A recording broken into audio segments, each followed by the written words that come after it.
और देश में प्रमुख मतलब रामलला के भी केस को लड़ने वाले माननीय रविशंकर प्रसाद जी आपको संबोधित करेंगे।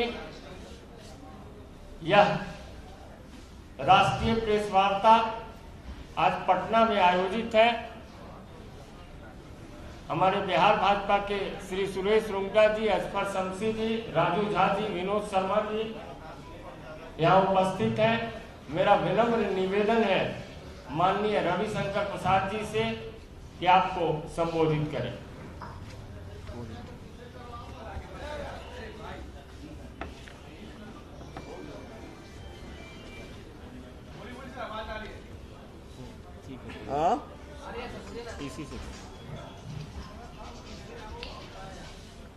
संजय मयूख जी, सुरेश रुंगटा जी, बाकी हमारे मीडिया के सभी पदाधिकारी, प्रवक्ता, अजगर शमसी जी, बाकी मित्रों,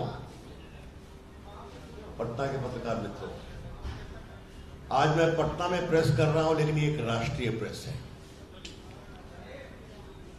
और उसका कारण ये है कि मेरे लोकसभा चुनाव क्षेत्र में आज विकास की 2 बड़ी योजनाओं का लोकार्पण हो रहा है। तो स्थानीय सांसद के रूप में मुझे उस पर रहना था। आप जान रहे हैं कि मीठापुर में जो ओवरब्रिज बनने का आग्रह है वो तो तब से हो रहा है जब से हम लोग स्कूल में पढ़ते थे, तो वो बनकर तैयार हो गया। लगे हुए थे हम लोग सभी दिल्ली पटना में बरसों के बाद।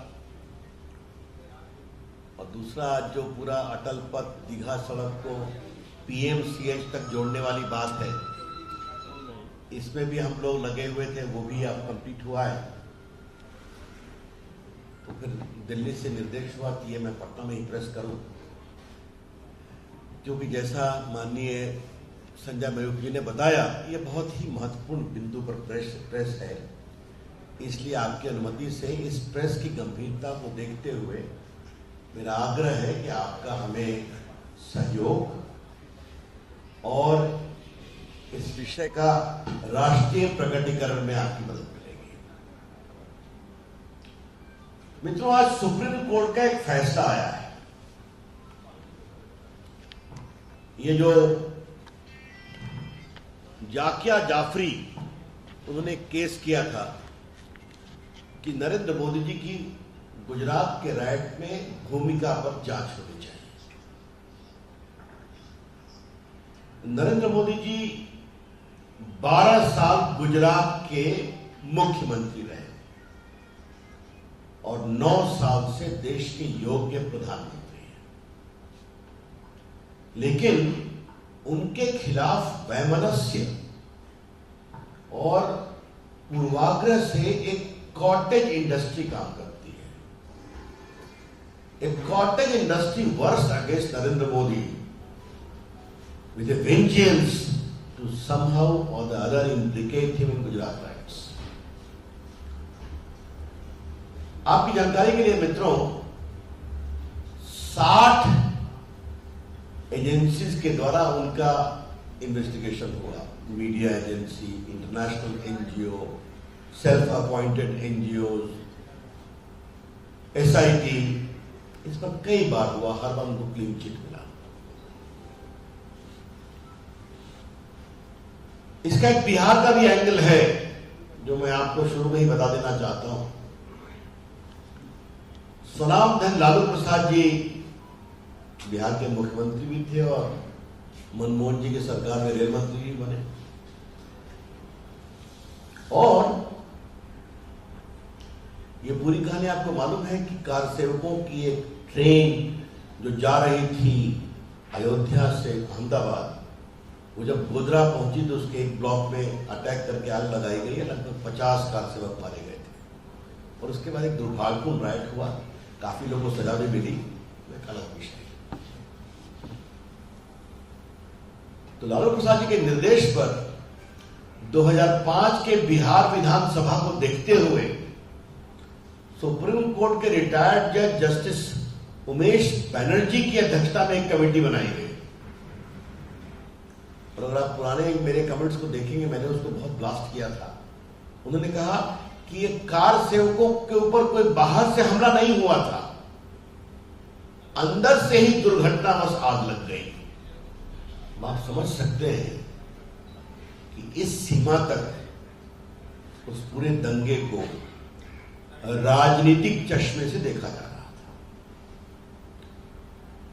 सुप्रीम कोर्ट ने 9 सेंसिटिव केसेस की जांच के लिए एक एसआईटी बनाई। याद करिए, इस एसआईटी को जांच कर रहे थे सीबीआई के फॉर्मर डायरेक्टर मिस्टर राघवन,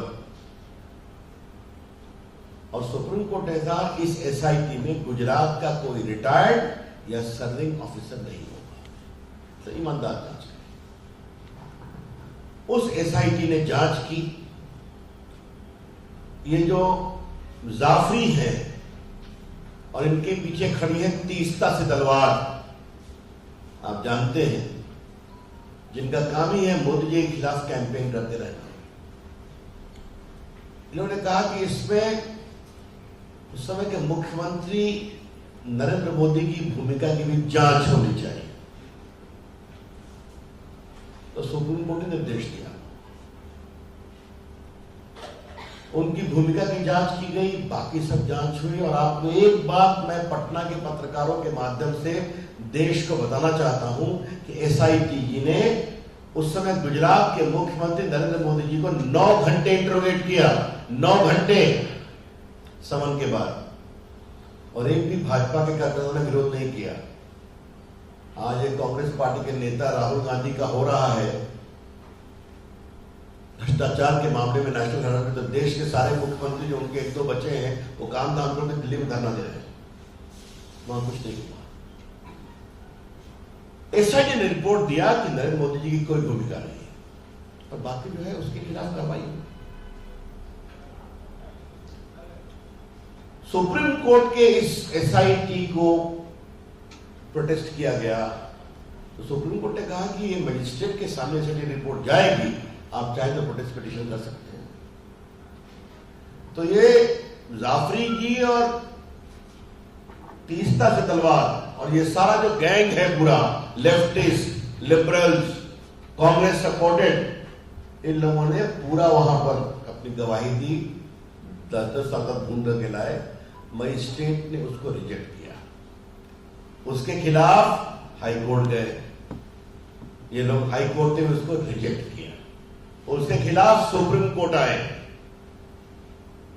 और यहां उनके वकील थे श्रीमान कपिल सिब्बल साहब। 8-10 दिन बहस किए पिछले साल सितंबर-अक्टूबर में, उसका फैसला आज आया है। और सुप्रीम कोर्ट ने जो 2-3 बहुत महत्वपूर्ण बातें कही है कि इसमें कोई दम नहीं है, बल्कि मैं चाहूंगा कि सुप्रीम कोर्ट की कुछ टिप्पणी आपके सामने पढ़ूं।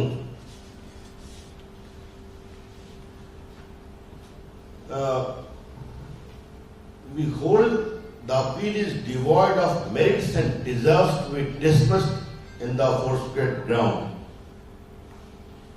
और देखिए सुप्रीम कोर्ट ने क्या कहा है, The proceeding have been pursued for last 60 years to keep the pot boiling, obviously for ulterior design.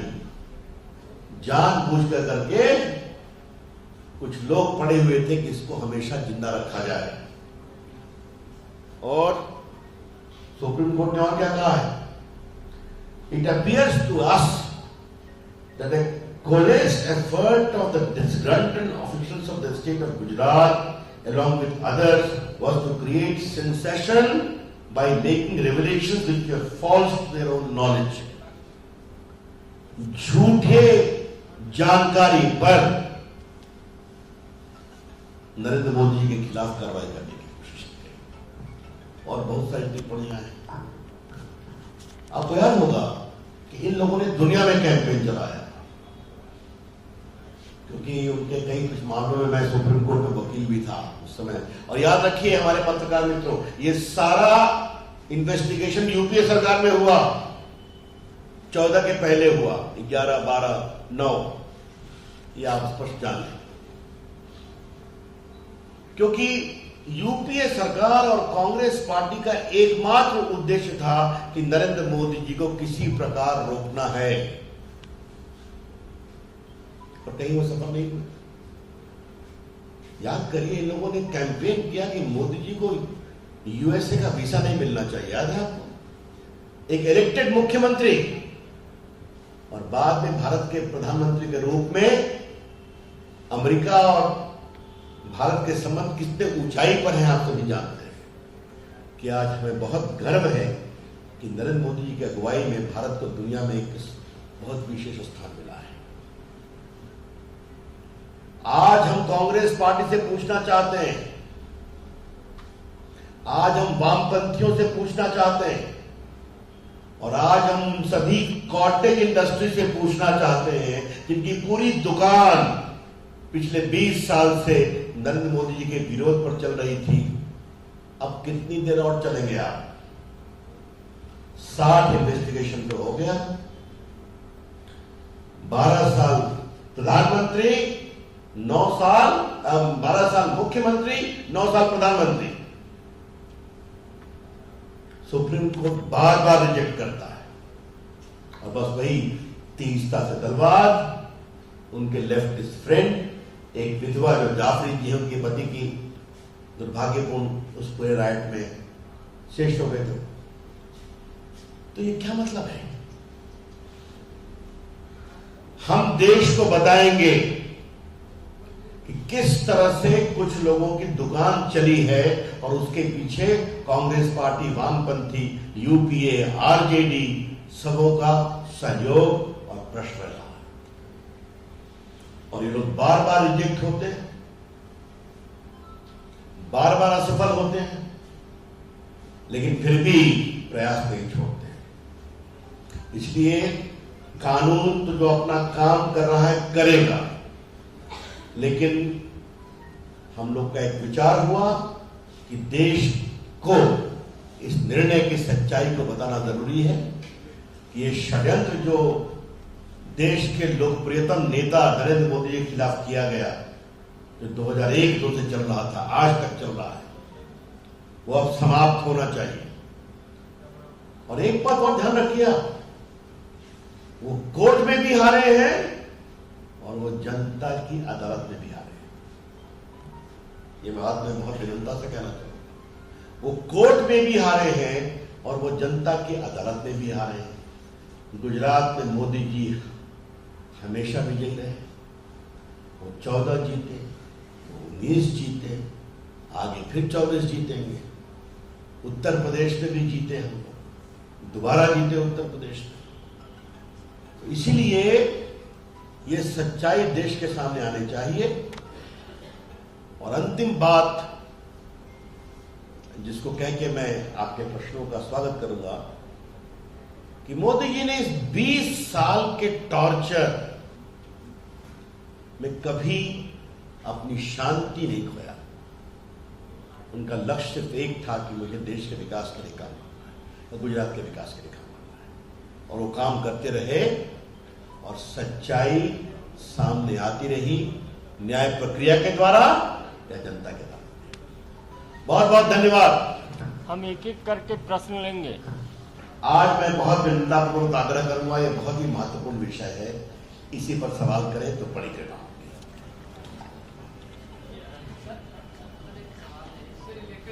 इसी से रिलेटेड पहले 1 सेकंड रुक जाइए, आग्रह कर रहे हैं।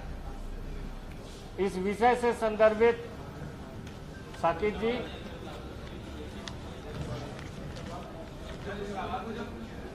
हो जाए। चलिए, मैं तो बहुत प्रसन्न हूं कि आपने इस विषय को ठीक से समझा, सुना, और मुझे लगता है कि उन्होंने इसको प्रसारित भी किया होगा। जी जी सब। और अपने प्रिंट के लोगों से भी मेरा आग्रह है कि since it is a news of national importance which we feel it is, it should be given the same kind of exposure from Patna for national byline. बताइए। एक सवाल ये बहुत ही लैंडमार्क जजमेंट है सुप्रीम कोर्ट का आज का।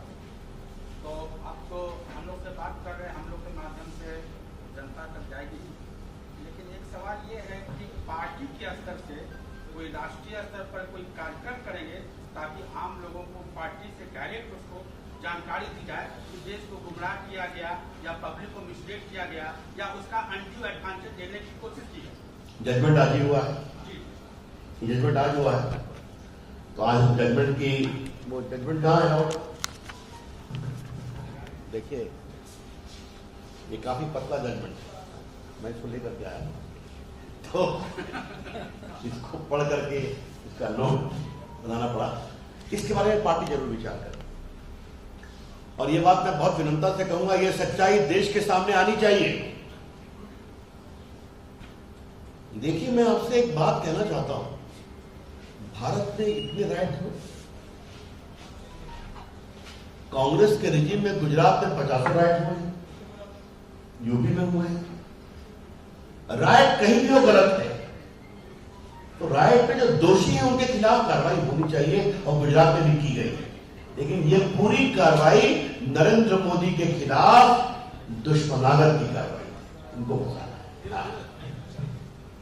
Sir Maharashtra में जो उथल पुथल है उसके बीच चर्चा थी कि बीजेपी सरकार बनाने जाने का कुछ है।